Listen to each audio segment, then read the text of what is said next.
Assalamualaikum warahmatullahi wabarakatuh. Halo adik-adik kelas 10 Madrasah Aliyah dimanapun kalian berada. Senang sekali saya bisa menyapa kalian di channel Ruang Temu, sebuah ruang untuk melakukan temu meski terpaut jarak dan waktu. Bagaimana kabar kalian semua? Semoga masih dalam keadaan sehat dan tetap semangat meskipun kita masih harus belajar di rumahnya masing-masing ya. Nah, pada video pembelajaran kali ini kita akan sama-sama mengkaji mengenai Al-Quran sebagai wahyu Allah Subhanahu wa Ta'ala. Sebagaimana kita ketahui, ada beberapa kitab suci yang diturunkan oleh Allah kepada para nabinya. Kita kenal ada kitab Taurat yang diturunkan kepada Nabi Musa. Kemudian ada kitab Zabur yang diturunkan kepada Nabi Daud. Kemudian ada kitab Injil yang diturunkan kepada Nabi Isa. Nah, yang terakhir kitab suci yang diturunkan oleh Allah yaitu Al-Quran, yang mana Al-Quran ini diturunkan kepada Nabi Muhammad Sallallahu Alaihi Wasallam. Nah, Al-Quran ini dijadikan sebagai pedoman hidup umat Islam khususnya, ya, sehingga kita sebagai umat Islam setidaknya harus mengetahui atau memahami pengertian dan hal-hal yang terkait dengan Al-Quran ini. Oke, maka dengan itu kita akan mencoba melihat bagaimana pengertian Al-Quran dan nama-nama Al-Quran yang lainnya berdasarkan ayat-ayat Al-Quran yang ada. Pertama, kita akan coba melihat pengertian Al-Quran secara bahasa. Pada kesempatan kali ini, kita akan menampilkan 5 ulama yang memberikan pengertian Al-Quran secara bahasa.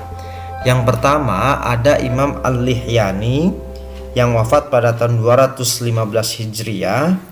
Beliau mengatakan bahwasanya Quran itu merupakan masdar dari kata kerja qoro'a.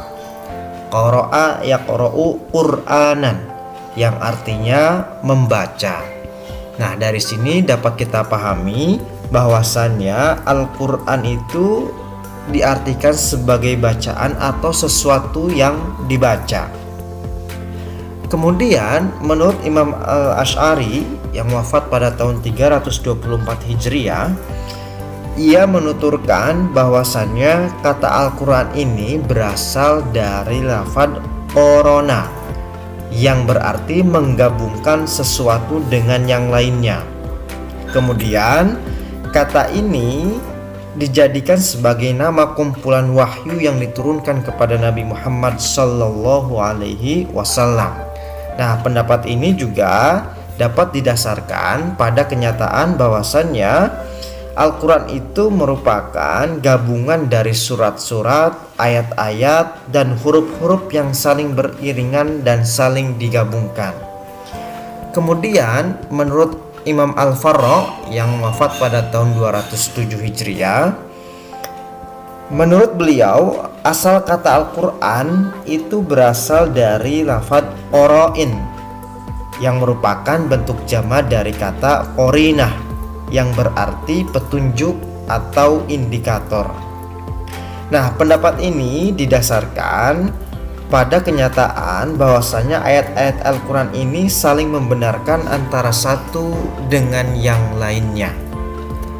Adapun pendapat keempat dikemukakan oleh Az-Zujaj yang wafat pada tahun 331 Hijriah.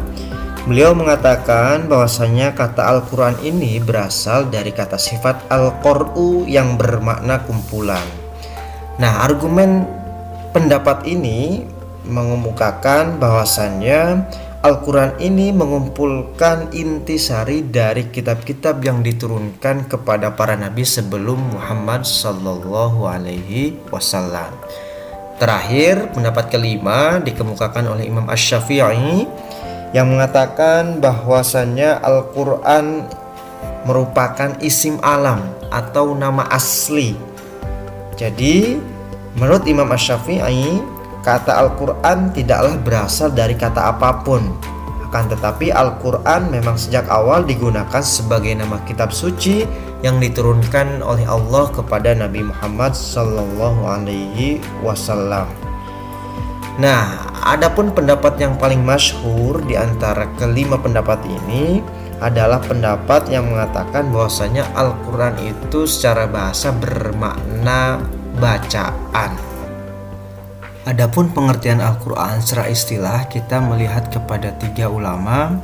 Yang pertama Muhammad Khodori Bek di dalam kitabnya Tarikh Tashri, beliau mengatakan bahwasanya Al-Quran adalah firman Allah yang menggunakan bahasa Arab, diturunkan kepada Nabi Muhammad SAW untuk dipahami isinya dan selalu diingat, disampaikan dengan cara mutawatir yang ditulis dalam mushaf, kemudian dimulai dengan surah Al-Fatihah dan diakhiri dengan surah An-Nas.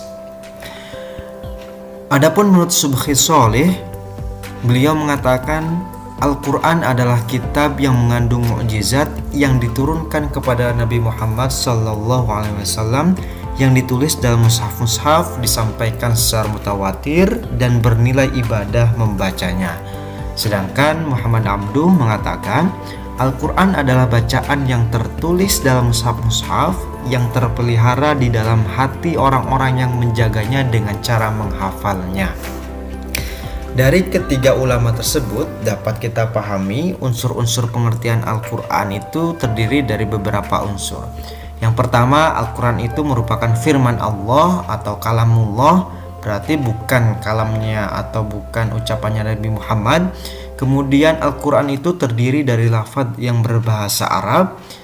Kemudian Al-Quran itu diturunkan kepada Nabi Muhammad SAW sebagai nabi terakhir, penutup para nabi. Kemudian Al-Quran mengandung mukjizat bagi Nabi Muhammad SAW yang diturunkan melalui perantara malaikat Jibril. Jadi Al-Quran ini sebagai mukjizatnya Nabi Muhammad ya. Selanjutnya Al-Quran itu disampaikan dengan cara yang mutawatir. Jadi dari awal sampai akhir hingga saat ini Al-Quran itu betul-betul terjaga kemurniannya karena disampaikan dengan cara mutawatir, berkesinambungan. Selanjutnya Al-Quran merupakan bacaan mulia dan membacanya merupakan ibadah. Sebagaimana kita ketahui, barang siapa yang membaca Al-Quran, satu hurufnya akan dilipat gandakan dengan 10 kebaikan. Berdasarkan hadis yang cukup kita sering dengar. Selanjutnya Al-Quran ditulis dalam mushaf-mushaf yang diawali dengan surah Al-Fatihah dan diakhiri dengan surah An-Nas, yang mana jumlahnya kurang lebih ada 114 surah dengan ribuan ayat ya. Yang terakhir, Al-Quran itu senantiasa terjaga atau terpelihara kemurniannya dengan adanya sebagian orang Islam yang menjaganya dengan cara menghafal. Jadi Al-Quran ini merupakan satu-satunya kitab suci yang betul-betul bisa dihafalkan oleh umatnya ya. Selanjutnya kita akan mengenal nama-nama Al-Quran yang cukup populer di kalangan umat Islam, yang mana sebenarnya Al-Quran ini memiliki beberapa banyak nama. Sebagaimana di dalam Al-Itqan karya Imam As-Suyuti menyebutkan bahwasanya ada 55 nama untuk Al-Quran.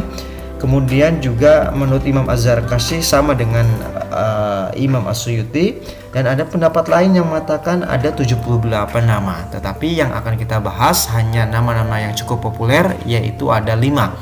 Yang pertama ada Al-Quran. Jadi nama Al-Quran ini adalah nama yang paling populer dan sering kali dilekatkan kepada kitab yang diturunkan kepada Nabi Muhammad SAW ini.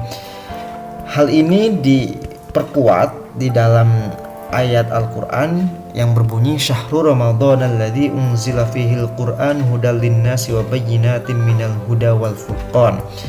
Jadi kata Al-Quran sudah jelas di dalam ayat tersebut bahwasanya Al-Quran ini diturunkan pada bulan Ramadan ya, yang menunjuk kepada wahyu yang diturunkan kepada Nabi Muhammad SAW.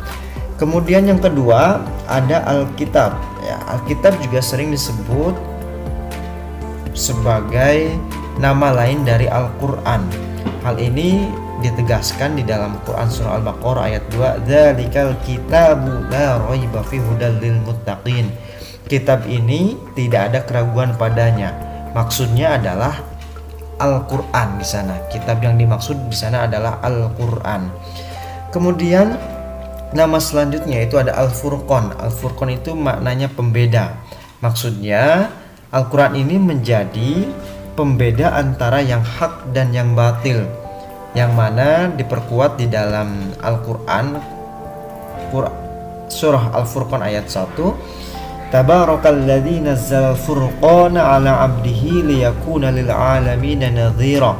Dan dia menurunkan Al-Qur'an kepadamu Muhammad yang mengandung kebenaran. Nah, maksud Al-Furqan di sana yaitu adalah Al-Qur'an. Kemudian nama populer yang keempat ada Az-Dzikr. Ya, Az-Dzikr ini artinya pemberi peringatan. Jadi melalui Al-Qur'an Allah Subhanahu wa taala memperingatkan kepada umat manusia untuk senantiasa berada di jalannya. Hal ini disebutkan di dalam Quran surah Al-Hijr ayat 9, Inna nahnu nazzalna dzikra wa inna lahu lahafizun. Sesungguhnya kamilah yang menurunkan Al-Qur'an dan pasti kami pula yang memeliharanya. Kata Az-Dzikr di sana dipahami dengan Al-Qur'an. Nama yang cukup populer untuk Al-Qur'an yang terakhir yaitu ada At-Tanzil. At-Tanzil ini bermakna yang diturunkan. Sebagaimana kita ketahui bahwasanya Al-Qur'an itu memang betul-betul wahyu yang diturunkan oleh Allah Subhanahu wa taala kepada Nabi Muhammad sallallahu alaihi wasallam melalui perantara malaikat Jibril. Hal ini diperkuat pada Quran surah Asy-Syu'ara ayat 192, wa innahu latanzilu rabbil alamin. Sesungguhnya Al-Qur'an ini benar-benar diturunkan oleh Tuhan seluruh alam. Nah, demikian nama-nama yang cukup populer untuk Al-Qur'an. Adapun nama-nama lain yang jumlahnya sangat banyak tadi, hal itu lebih menunjukkan kepada keterangan sifat, fungsi atau indikator Al-Qur'an yang lainnya. Nah, dengan demikian kita sudah mempelajari pengertian Al-Qur'an secara bahasa dan istilah beserta nama-nama Al-Qur'an yang cukup populer.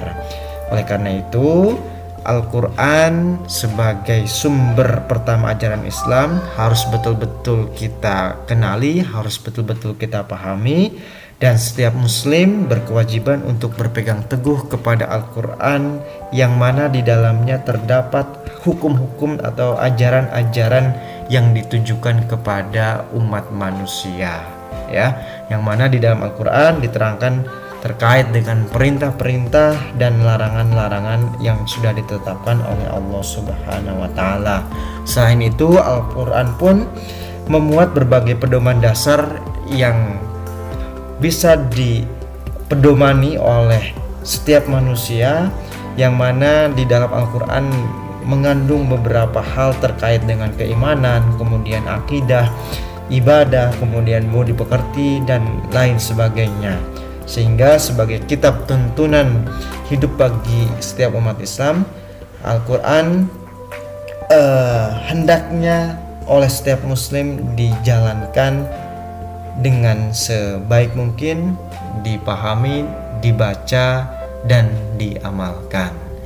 Demikian penjelasan video mengenai pengertian Al-Qur'an beserta nama-nama Al-Qur'an. Semoga bisa bermanfaat dan kita ketemu lagi di video selanjutnya. Wallahu a'lam bishawab. Assalamualaikum warahmatullahi wabarakatuh.